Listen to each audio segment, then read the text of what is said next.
Assalamualaikum warahmatullahi wabarakatuh. Oke, pada video pembelajaran kali ini saya akan menjelaskan tentang the language of light atau bahasa cahaya. Ya, materi ini diperlukan setelah kalian sudah memahami elemen visual 1 dan 2 dan art of seeing 1 dan 2. Maka sudah saatnya kita mempelajari aspek paling penting dalam fotografi, yaitu adalah cahaya. Oke, mari kita simak video pembelajarannya berikut ini. Di dunia ini, manusia itu punya hubungan dengan cahaya, ya. Jadi beragam pengalaman manusia itu ketika dihubungkan dengan cahaya itu ada banyak. Misalkan ya kalau kita pagi-pagi bangun tidur, ngelihat jendela, nah ngelihat bias matahari, mata kita menjadi silau. Atau kalau sudah surup atau senja seperti ini, itu adalah pertanda pergantian hari atau menjelang maghrib. Nah, itu kan sebenarnya pengalaman manusia berinteraksi dengan cahaya. Nah, cahaya itu bisa dari cahaya alam, bisa matahari, bias dari langit, ataupun bulan bintang, ataupun api. Nah, ataupun cahaya yang berasal dari teknologi manusia, yaitu adalah lampu. Interaksi cahaya dan manusia tadi itu seolah-olah membuat cahaya itu berbahasa ya, karena mampu memberikan makna bagi kehidupan manusia. Cahaya itu menciptakan suatu ingatan kolektif bagi manusia. Nah, ingatan kolektif inilah yang sebenarnya itu berusaha dibekukan oleh manusia. Nah, sebelum fotografi itu ada yang namanya lukisan. Ya. Jadi bahasa cahaya itu dibekukan oleh pelukis-pelukis sebagai upaya untuk merekam makna dari interaksi manusia dengan cahaya. Nah, kalau ngelihat lukisan ini adalah salah satu lukisan dari Rembrandt, ya, pelukis tersohor yang selalu dalam karyanya itu merekam imajinasi antara interaksi manusia dengan cahaya. Ya, itu adalah bahasa cahaya. Nah, kalau dulu itu ada yang namanya teknologi obscura. Ya. Jadi cahaya itu masuk melalui lubang kecil, lalu akan terrefleksi seperti di lukisan ini, ya, di gambar ini. Jadi pelukis itu memanfaatkan teknologi kamera obscura itu untuk membuat lukisan yang realistis, ya. Jadi mengapa dulu ada lukisan yang realistis seperti layaknya lukisan foto? Lah itu karena mereka menggunakan teknologi yang bernama obscura dan mereka melukisnya di ruang yang gelap seperti ini, seperti di ilustrasi ini. Jadi sebenarnya manusia itu sangat terobsesi untuk membekukan cahaya. Hal itu digambarkan melalui apa? Melalui banyaknya kamera yang ada, mulai dari yang pertama obscura sampai sekarang mungkin ya kamera DSLR ataupun kamera mirrorless ataupun kamera handphone, ya. Jadi perkembangan teknologi itu membuat manusia lebih terobsesi untuk membekukan cahaya. Nah, bukan lagi melalui lukisan seperti zaman dahulu, ya. Maka lahirlah teknologi perekaman yang bernama fotografi. Nah, sejarah panjang untuk membekukan entitas visual yang bukan lagi goresan lukisan itu sebuah upaya manusia yang melahirkan sejarah, ya, sejarah pembekuan cahaya. Nah, sebelum masuk ke materi cahaya, kita berbicara dulu tentang konteks sejarah, ya. Ini menarik sekali karena apa? Dulu itu Nips ini pada tahun 1826 itu menghasilkan foto ini. Ini foto pertama, teman-teman. Ini foto dari mediumnya plat baja, ya. Medium ini plat baja yang dilapisi cairan yang peka cahaya. Nah, ini motretnya itu dari ya kayak model obscura tadi, tapi ini adalah lubangnya itu berasal dari jendela di lantai 2 di kamarnya Nips ini. Nah, ini adalah foto pertama kali tahun 1826, ya. Lalu 4 tahun berikutnya Henry Fox Talbot dari Inggris itu menemukan teknik yang namanya negatif yang disebut sebagai calotype.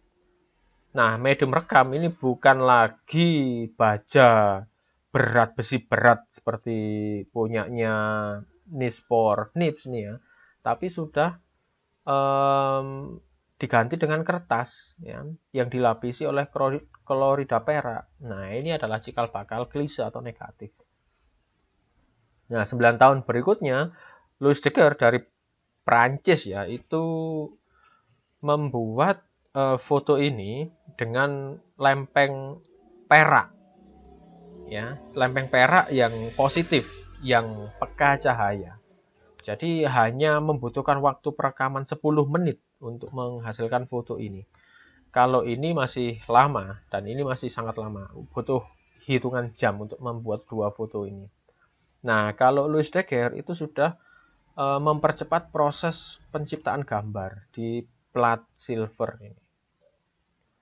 Lalu tahun 1888, George Eastman itu menemukan gulungan film berdasarkan hasil temuan dari Louis Daguerre dan Henry Fox Talbot ini. Nah, penemuan film gulung ini atau plastik seluloid ini dipopulerkan dengan perusahaannya yang bernama Kodak. Nah, ini adalah kamera Kodak pertama yang ringkas yang bisa dibawa kemana-mana. Ini seperti ini penampakannya. Lalu loncat ke era modern ya, di tahun 1975 itu sebenarnya kamera digital itu sudah ditemukan. Tapi ya bentuknya besar seperti ini. Ada kasetnya, ada lensanya, dan ada mesinnya. Ya. Jadi ini adalah kamera pertama, digital pertama yang ditemukan oleh Steve Sesson di tahun 75. Nah, ini hanya 0,01 megapiksel. Nah, bayangkan dengan handphone Anda yang 12 megapiksel, jauh sekali ya. Dan luarannya adalah hitam putih. Luarannya hitam putih. Nah, ini sudah transfer fotonya sudah lumayan cepat. Hanya butuh 23 detik untuk mentransmisi dari foto melalui pita kaset ini, lalu ditransfer ke komputer, mikrokomputer ini, lalu ditampilkan di screen. Nah, ini sebenarnya temuan teknologi digital sudah sejak tahun 1975. Nah, baru sekarang aja kalian menggenggam piranti pintar ini ya, gawai pintar ini, dan bisa menghasilkan foto ya melalui handphone. Jadi cahaya itu dalam genggaman Anda sebenarnya. Jadi membuat foto melalui smartphone ini semua orang bisa melakukan fotografi pada akhirnya. Nah, itu teman-teman, itu adalah konteks sejarah ya yang istilahnya bagaimana ceritanya manusia itu dari zaman dulu sampai sekarang itu sangat terobsesi untuk merekam aktivitas kehidupannya, ya, mengabadikan momentum, momen-momen penting di kehidupan. Nah, sekarang kan mudah hanya dengan kamera handphone. Nah, untuk masuk ke materi cahaya ya. Nah, untuk memahami bahasa cahaya itu saya membaginya menjadi 5. Karena apa? Sebenarnya memang kalau menurut pengertian dari cahaya secara terminologi, fotos dan grafos itu kan melukis dengan cahaya. Maka unsur utama fotografi itu adalah cahaya. Maka untuk mengerti bahasa cahaya, untuk memahaminya, kita perlu 5 aspek dasar, yaitu light source atau sumber cahaya, light quality atau kualitas cahaya, light quantity atau jumlah cahaya, light direction atau arah cahaya, dan sifat-sifat cahaya. Ya, mari kita bahas satu persatu ya teman-teman ya. Yang pertama adalah light source. Ya, sumber cahaya utama atau disebut natural light itu adalah sumber cahaya alami yang direkam oleh kamera. Nah, sumber cahaya alami yang paling kita kenal itu adalah cahaya matahari. Ya, kalau di malam hari ada cahaya bulan ataupun cahaya alami seperti api. Ya. Itu adalah natural light. Lawan dari natural light itu adalah artificial light, yaitu sumber cahaya yang berasal dari teknologi buatan manusia. Bisa lampu, bisa sentolop ya, senter, ataupun alat bantu seperti flash ataupun strobe kalau di fotografi. Itu adalah artificial light. Nah, kita harus mampu memahami sumber-sumber cahaya ini karena apa? Dua sumber cahaya ini memiliki karakter masing-masing. Ya. memiliki kualitas masing-masing. Jadi secara teknis pun memotretnya juga berbeda. Maka pemahaman tentang sumber cahaya itu adalah hal yang utama. Lanjut, berikutnya adalah light quality. Jadi sebenarnya cahaya itu punya kualitas ya. Punya kualitas untuk menghasilkan foto-foto dengan kesan atau makna tertentu. Maka waktu pemotretan itu sangat menentukan cahaya yang Anda dapat. Ya. Maka dalam fotografi itu dikenal istilahnya golden and blue hour sebenarnya. Jadi golden atau blue hour itu sebenarnya ketika matahari berada di bawah garis horizon tempat kita berdiri ya, maka sebenarnya langit itu memantulkan spektrum dengan warna tertentu dari cahaya matahari. Jadi itu bukan cahaya langsung dari matahari, tapi pantulan dari cahaya matahari. Ya seperti di gambar ini, ketika Anda berdiri di titik yang merah ini ya, lalu Anda melihat langit, nah spektrumnya bisa ada yang pink, ada yang ungu, ada yang biru, ada yang merah, ada yang kuning. Nah itu momentum yang bernama golden dan blue hour. Karena apa? Posisi matahari berada di bawah garis horizon. Nah ini saya ada contoh nyata bagaimana momentum ini hanya terjadi beberapa menit saja. Ya ini khusus saya buatkan materinya. Ini contoh saya di Maroubra di New South Wales, Sydney ya. Ini pukul 07.23. Ini masih seperti ini cahayanya. Ini saya ketika memotret di pantai Maroubra ya. Oke, nunggu lama sekitar hampir 30 menit ya. Akhirnya mataharinya muncul dan kebetulan ada orang yang memotret pakai handphone di sini. Oke, saya jadikan sebagai figur ya di sana dia. Dan siluet seperti ini. 7.52. 2 menit kemudian langit dari yang merah merona seperti ini itu betunduk berubah menjadi ungu saudara-saudara. Ya. Hanya 2 menit. Selang beberapa menit kemudian, 4 menit kemudian, langit yang ungu tadi itu berubah menjadi seperti ini, abu-abu. Karena mendung ya. Lalu 4 menit kemudian sudah mendung seperti ini. Dan beberapa menit kemudian langitnya seperti ini. Oke, jadi bisa disimpulkan sebenarnya terjadinya memang hanya beberapa menit saja. Ya, langit yang merah merona, langit yang ungu, lalu berubah menjadi langit yang mendung ya, atau abu-abu, itu hanya kalau di total hanya 10 menit. Nah, itu makanya kita ketika kita tahu matahari belum terbit, nah itu sebenarnya saat terbaik untuk memotret. Dan sesaat setelah matahari tenggelam, itu adalah golden dan blue hour. Ya, begitu teman-teman. Untuk selanjutnya saya akan menjelaskan tentang siluet ya. Siluet ini merupakan teknik pemotretan yang sebenarnya memunculkan wujud yang gelap ya. Dengan memanfaatkan sumber cahaya yang berada di belakang figur. Nah, kalau istilah kekinian itu namanya backlight gitu. Backlight.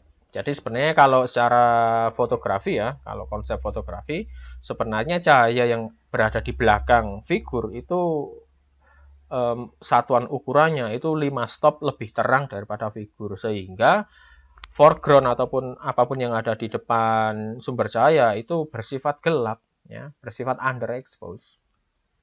Nah, ini salah satu contohnya. Ini sumber cahaya itu ada di belakang kamera saya. Nah, ini ketika saya memotret di Kampung Baru Balikpapan ya. Seperti ini. Nah, semuanya kan terlihat jelas ya. Semuanya terlihat jelas, tidak ada yang siluet. Nah, bagaimana saya ingin menghasilkan foto yang siluet? Nah, saya cukup memutar kamera saya dan membelakangi cahaya seperti ini. Jadi sumber cahaya itu ada di depan kamera, menghasilkan foto siluet seperti ini. Ya, cukup menarik foto siluetnya. Ini juga di Kampung Baru. Ya, sesaat setelah foto ini saya menghasilkan foto ini. Itu siluet. Siluet itu sebenarnya Anda cuma perlu memilih figur yang jelas gitu aja, yang baik. Ya. Tapi ada juga foto yang tetot seperti ini. Karena apa? Karena figurnya menyatu dengan ground. Nah, groundnya kan hitam seperti ini. Nah, ini kan juga menyatu. Nah, ini siluet yang kurang berhasil, teman-teman. Oke? Berikutnya adalah light quantity, yaitu kita membahas tentang kuantitas cahaya ya. Yang pertama adalah normal exposure. Jadi kualitas cahaya itu ya, itu sangat dipengaruhi oleh jumlah cahaya yang masuk ke dalam sensor ya. Ada 3 sebenarnya, dibagi menjadi 3 ya kalau di fotografi. Ada normal expose, ada underexpose, dan overexpose. Nah, kalau yang normal ini adalah perekaman cahaya yang sesuai dengan light meter yang ada di dalam kamera.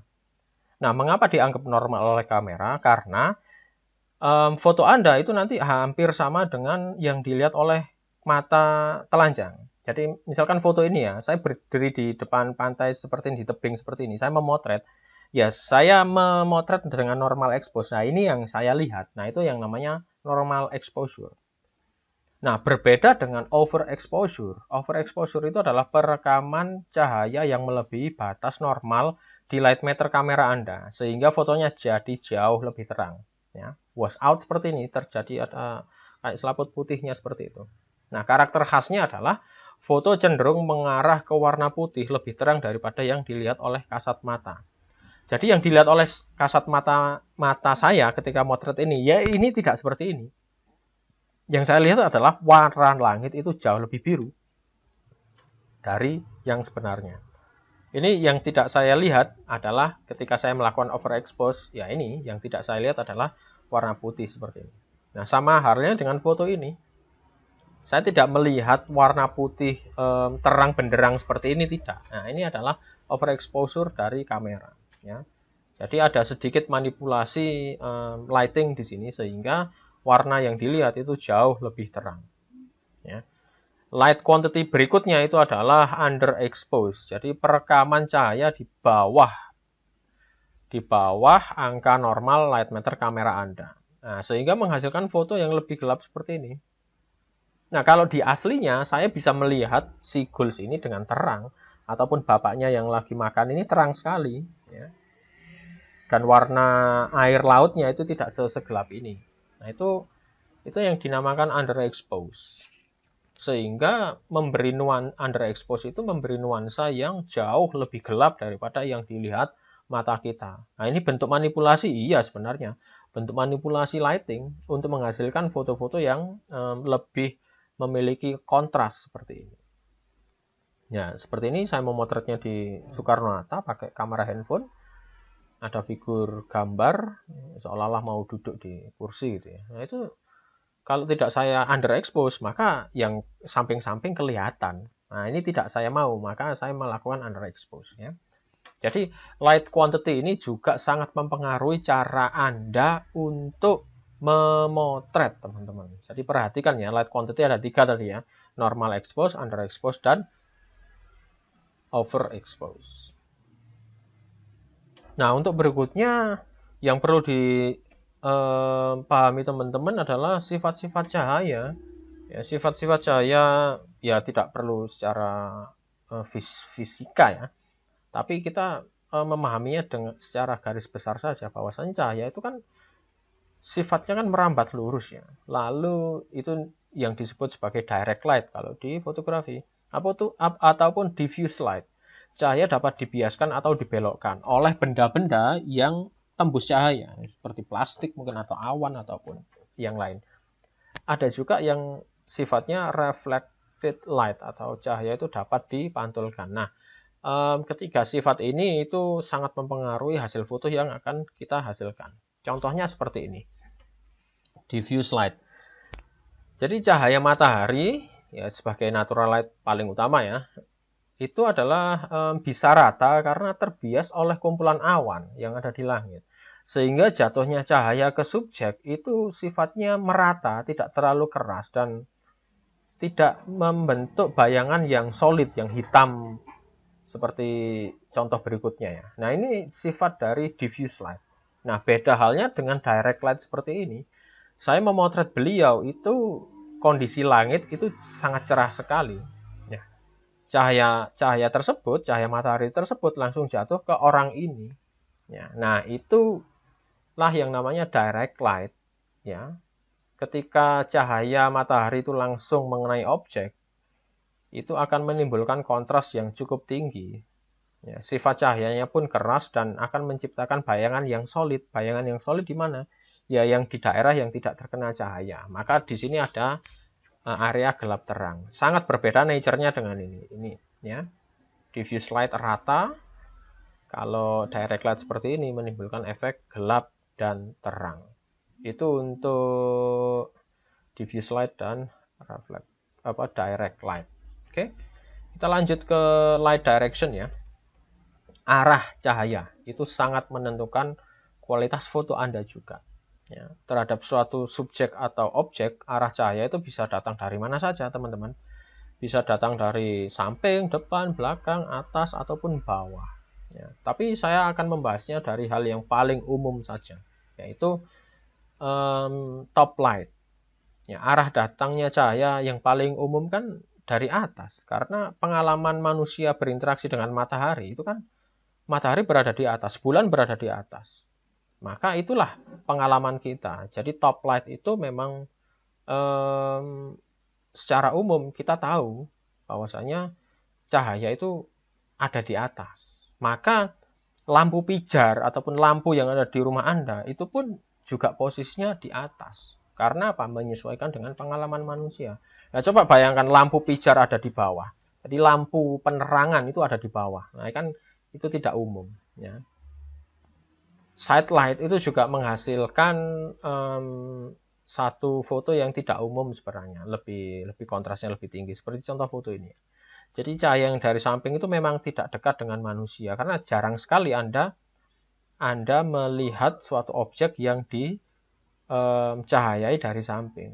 Ya, berdasarkan pengalaman itu sangat jarang sebenarnya. Tapi ketika difoto ya, itu akan menghasilkan foto-foto yang luar biasa bagus. Ya. Seperti foto-foto saya ini. Selanjutnya itu ada backlight ataupun yang bisa menghasilkan roll ya, ray of light. Jadi sebenarnya arah cahaya yang datang dari belakang itu berpotensi untuk menghasilkan bias-bias cahaya yang didefinisikan dengan jelas akibat adanya partikel debu ataupun asap ataupun kabut yang dilewati oleh cahaya tersebut. Nah, contoh foto ada 3 foto ini. Ya, ketika motret di pagi hari, ada kabut dari belakangnya pohon. Nah, itu kan ada ray of light-nya. Nah, itu berasal dari kabut.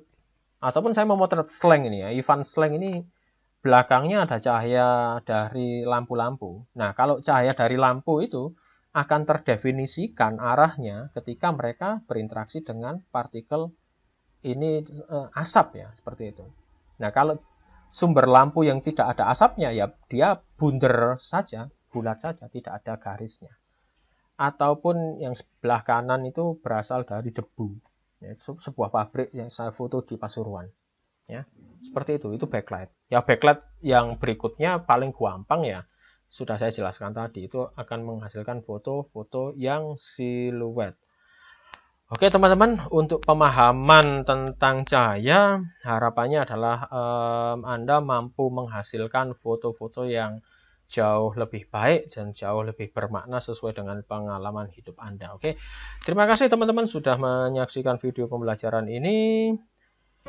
Kita jumpa lagi di video pembelajaran berikutnya. Wassalamualaikum warahmatullahi wabarakatuh.